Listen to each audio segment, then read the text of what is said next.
നമ്മുടെ കേരളത്തിലെ ഉന്നത വിദ്യാഭ്യാസ മേഖലയെ കാവ്യവൽക്കരിക്കുന്നതിന് വേണ്ടിയിട്ടുള്ള ശ്രമം ഈ ഗവർണറെ ഉപയോഗിച്ചുകൊണ്ട് സംഘപരിവാരം RSS നടത്തിക്കൊണ്ടിരിക്കുകയാണ്.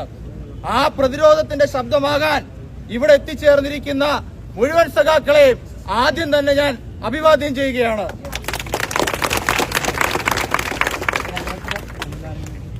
കേരള മോഡൽ പ്രതിരോധം, നമുക്കറിയാം ഈ സംഘപരിവാരവൽക്കരണത്തിനെതിരെ കേരള മോഡൽ പ്രതിരോധം രാജ്യത്താകമാനം SFIയുടെ നേതൃത്വത്തിൽ സംഘടിപ്പിക്കുന്നതിന് വേണ്ടിയിട്ടാണ് നമ്മൾ തീരുമാനിച്ചിട്ടുള്ളത്. കാരണം നിങ്ങൾ സമരസപ്പെടാതെ ഈ പോരാട്ടത്തിന് നേതൃത്വമായി മാറിയിരിക്കുകയാണ്. ഏതൊക്കെ നിലയിൽ ഇതിനെ ഇല്ലാതാക്കാൻ ശ്രമിക്കുമ്പോഴും വലിയ നിലയിൽ അതിനെ എതിർത്ത് തോൽപ്പിച്ചുകൊണ്ട് വിദ്യാർത്ഥികൾ മുന്നോട്ട് വന്നുകൊണ്ടിരിക്കുകയാണ്. നമുക്കറിയാം കേരളത്തിലെ ഉന്നത വിദ്യാഭ്യാസ മേഖല വലിയ നിലയിൽ കുതിച്ചുചാട്ടം നടത്തിക്കൊണ്ടിരിക്കുന്ന സാഹചര്യം.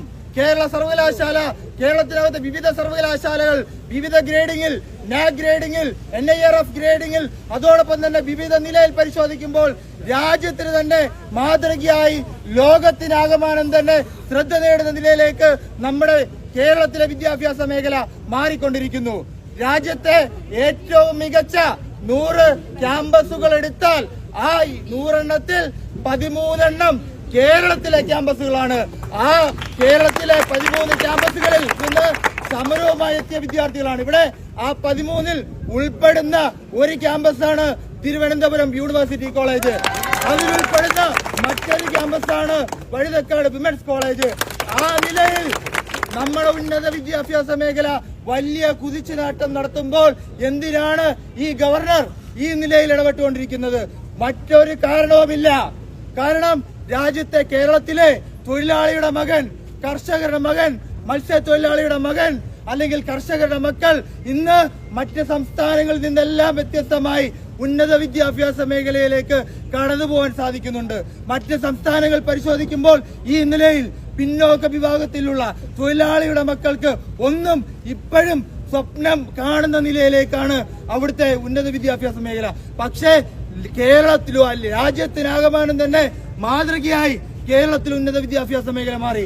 അവരെ ഭയപ്പെടുത്തുന്നതാണ് അവരുടെ വിചാരധാരയാണ്, അവരുടെ താത്വിക ഗ്രന്ഥങ്ങളാണ്. കാരണം അവരുടെ താത്വിക ഗ്രന്ഥങ്ങളിൽ അവർ എഴുതി വെച്ചിട്ടുണ്ട് പിന്നോക്കക്കാരന്, അവർ മറ്റ് പിന്നോക്ക വിഭാഗങ്ങളിൽ പെടുന്ന വിദ്യാർത്ഥികളെ അല്ലെങ്കിൽ ജനങ്ങളെ മനുഷ്യരായി പോലും കാണുന്നില്ല, ദളിതനെ മനുഷ്യരായി പോലും കാണുന്നില്ല. കേരളത്തിലെ സ്ഥിതി വ്യത്യസ്തമാണ്. അവിടെ പിന്നോക്ക വിഭാഗത്തിൽ നിന്ന്, ന്യൂനപക്ഷ വിഭാഗത്തിൽ നിന്ന് കർഷകരുടെയും തൊഴിലാളികളുടെയും മത്സ്യത്തൊഴിലാളിയുടെ മക്കൾക്ക് ഈ ഉന്നത വിദ്യാഭ്യാസ സ്ഥാപനങ്ങളിലേക്ക് കടന്നു പോകാൻ സാധിക്കുന്നു. അതാണ് പ്രത്യയശാസ്ത്രപരമായ രീതിയിൽ അവരെ പ്രകോപിപ്പിക്കുന്നത്.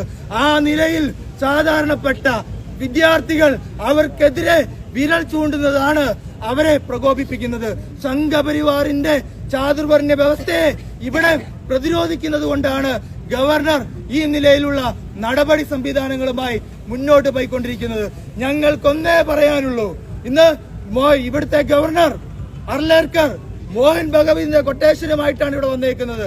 കേരളത്തിലെ മതനിരപേക്ഷതയെ തകർക്കുന്നതിന് വേണ്ടി, കേരളത്തെ ഉന്നത വിദ്യാഭ്യാസ മേഖലയെ തകർക്കുന്നതിന് വേണ്ടി ഗവർണർ മോഹൻ ഭഗവതിന്റെ കൊട്ടേഷനുമായി ഇവിടെ വന്നതാണെങ്കിൽ ആ കൊട്ടേഷൻ കാശ് തിരിച്ച് മോഹൻ ഭഗവതിന് കൊണ്ട് കൊടുത്തോണം.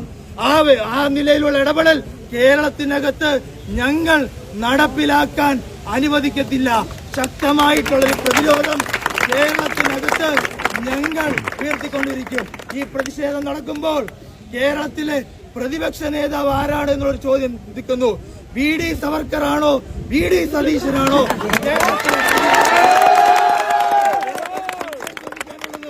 രാവിലെ രാജീവ് ചന്ദ്രശേഖരനാണ് VD സതീശന് ഫേസ്ബുക്കിൽ ഇടാനുള്ള സ്റ്റേറ്റ്മെന്റും പോസ്റ്റും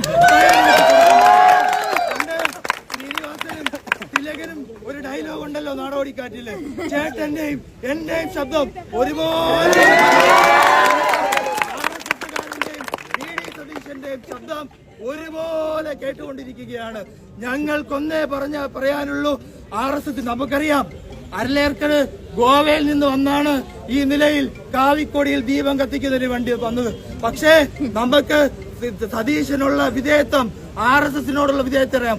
വർഷങ്ങൾക്ക് മുമ്പേ ഗോവയിൽ നിന്ന് അരലേർക്കർ വരുന്നതിനേക്കാൾ മുമ്പേ അവിടെ കാവിക്കോണകത്തിന് മുന്നിൽ മുട്ടകുത്തി നിന്ന് ദീപം കത്തിച്ച ആളാണ് PD സതീശൻ. അതുകൊണ്ട് ഞങ്ങൾക്ക് പ്രത്യേകമായ ഒരു സംശയമെന്നില്ല.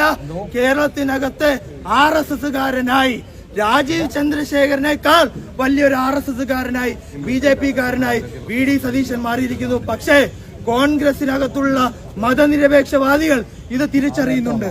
നിരവധി കോൺഗ്രസുകാർ ഉൾപ്പെടെയാണ് ഈ സമരത്തിന് ഐക്യദാർഢ്യം പ്രഖ്യാപിച്ചുകൊണ്ട് SFIയുടെ ഈ സമരം മാധ്യമങ്ങളിൽ വീക്ഷിച്ചുകൊണ്ടിരിക്കുന്നത്. അതുകൊണ്ട് പ്രിയപ്പെട്ട സുഹൃത്തുക്കളെ, എനിക്ക് പറയാനുള്ളത് ഈ സമരം SFIയും ഗവർണറും ഉള്ള സമരമായി മാത്രം ചിത്രീകരിക്കാനാണ് ചിലർ ശ്രമിച്ചുകൊണ്ടിരിക്കുന്നത്.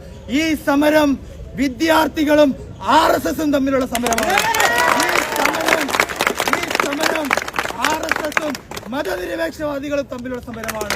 ഈ സമരം കേരളവും സംഘപരിവാറും തമ്മിലുള്ള ഈ സമരം വിജയിക്കുമെന്നതിൽ നമുക്ക് സുനിശ്ചിതമാണ്. വിജയം സുനിശ്ചിതമാണ്. ഇനിയും കരുത്തുറ്റ പോരാട്ടമായി മോഹൻ കുന്നുമ്മലോടും സിസ തോമസിനോടും ഞങ്ങൾക്കൊന്നേ പറയാനുള്ളൂ. കേരളത്തിലെ സർവകലാശാലകൾക്ക് വൈസ് ചാൻസലർമാരാണ് ആവശ്യം. അല്ലാതെ സംഘപരിവാറിന്റെ RSSന്റെ ശാഖകളിൽ നിരങ്ങി നടക്കുന്ന ചാൻസലർമാരെയോ വൈസ് ചാൻസലർമാരെയോ ഞങ്ങൾക്ക് ആവശ്യമില്ല. രാജ്യത്തിന് തന്നെ മാതൃകയായി മാറിക്കൊണ്ടിരിക്കുന്ന നമ്മുടെ ഉന്നത വിദ്യാഭ്യാസ മേഖലയെ തകർക്കാൻ ഏതൊക്കെ RSSകാരനും ഏതൊക്കെ ഇനി മോഹൻ ഭഗവത് വൈസ് ചാൻസലറോ ഗവർണറോ ആയി കേരളത്തിൽ നേരിട്ട് വന്നാലും ഞങ്ങൾ അതിനെ പ്രതിരോധിക്കും. ഞങ്ങളുടെ ജീവൻ നൽകിയും പ്രതിരോധിക്കുമെന്ന് മാത്രം പറഞ്ഞുകൊണ്ട് ഇവിടെ പങ്കെടുത്തുകൊണ്ടിരിക്കുന്ന സമരസഖാക്കളെ എല്ലാം അഭിവാദ്യം ചെയ്തുകൊണ്ട് SFIയുടെ അഖിലേന്ത്യാ കമ്മിറ്റിക്ക് വേണ്ടി അഭിവാദ്യം ചെയ്തുകൊണ്ട് നിൽക്കുന്നു. We shall fight, we shall win. Subscribe to One India and never miss an update.